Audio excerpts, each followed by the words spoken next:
La gratitude, l'ingrédient manquant. Alors,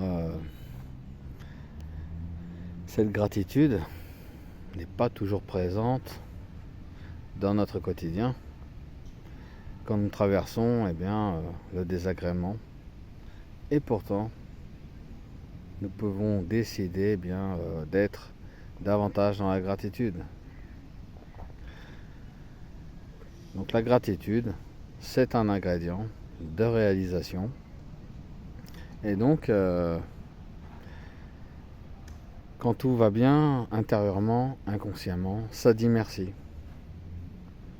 Quand ça va mal, c'est l'ingratitude qui se manifeste. Et c'est un peu comme si on vous servait une bonne soupe.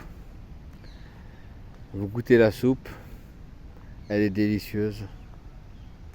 Et inconsciemment en vous, vous avez de la gratitude.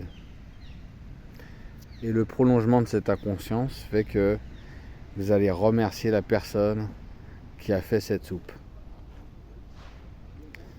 Maintenant, on vous fait goûter une deuxième soupe. Et celle-là n'est pas à votre goût. Elle est dure à avaler. Et là, il se manifeste du désagrément. Pourtant, dans cette soupe, il y a les nutriments pour votre santé. Mais cette soupe, ne vous plaît pas au goût. Et donc, vous ne remercierez même pas la soupe, ni la personne qui l'a faite sincèrement. Ou alors, vous aurez peut-être un moment de politesse, mais ça ne sera pas très sincère. Pourtant, si on remercie cette soupe, qu'on rajoute cet ingrédient, ça transforme la situation.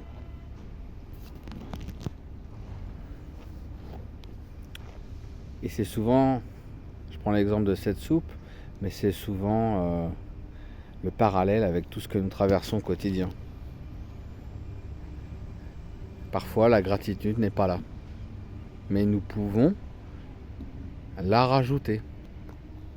Et ça transforme nos expériences. Donc, on va parler des 5 réflexions qui tournent l'esprit vers le Dharma. Alors, ça fait quelques temps que je réfléchis à ces 5 réflexions parce qu'elles sont centrales pour notre construction spirituelle, avoir des bases solides. Et donc, ce que j'ai compris, c'est que nous n'avons pas besoin d'avoir trop d'informations concernant ces 5 réflexions, mais d'avoir de la gratitude pour ces 5 réflexions. Alors, ensemble,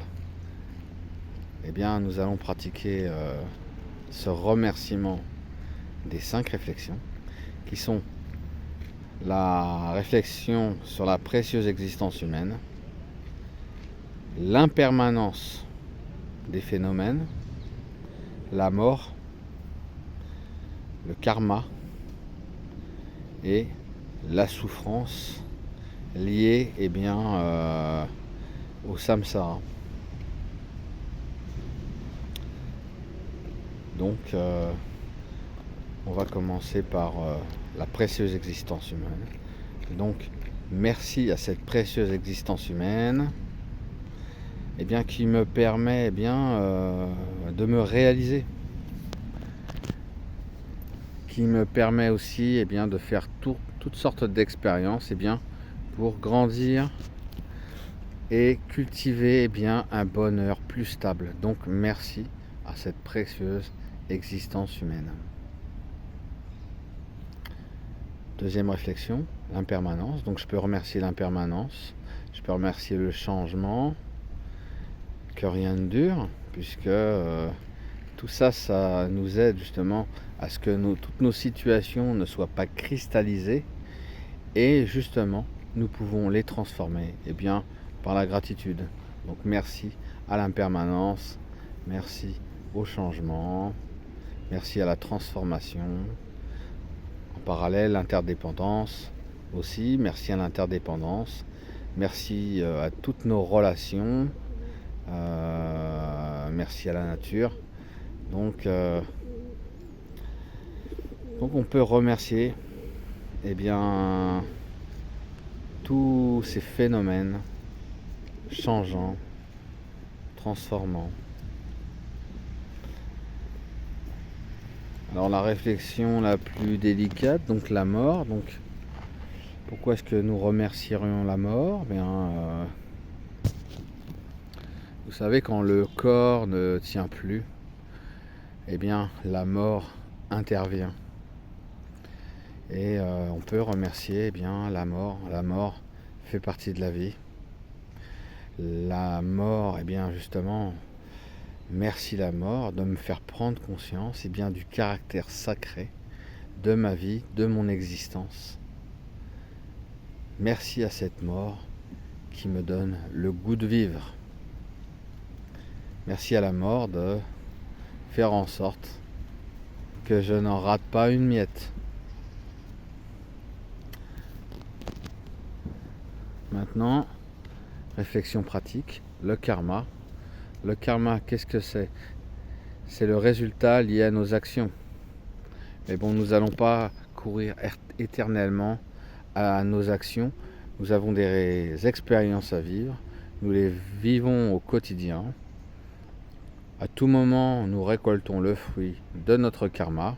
Donc, merci pour toutes les expériences, qu'elles soient agréables ou désagréables.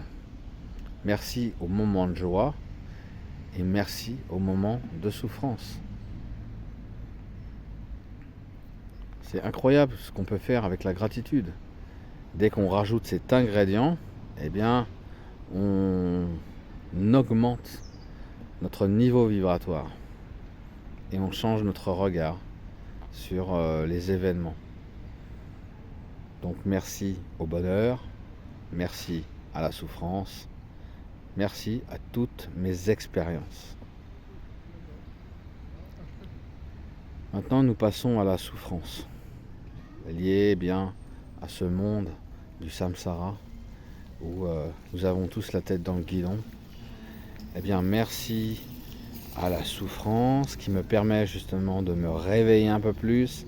Merci à la souffrance de me dire qu'il me manque cet ingrédient de la gratitude.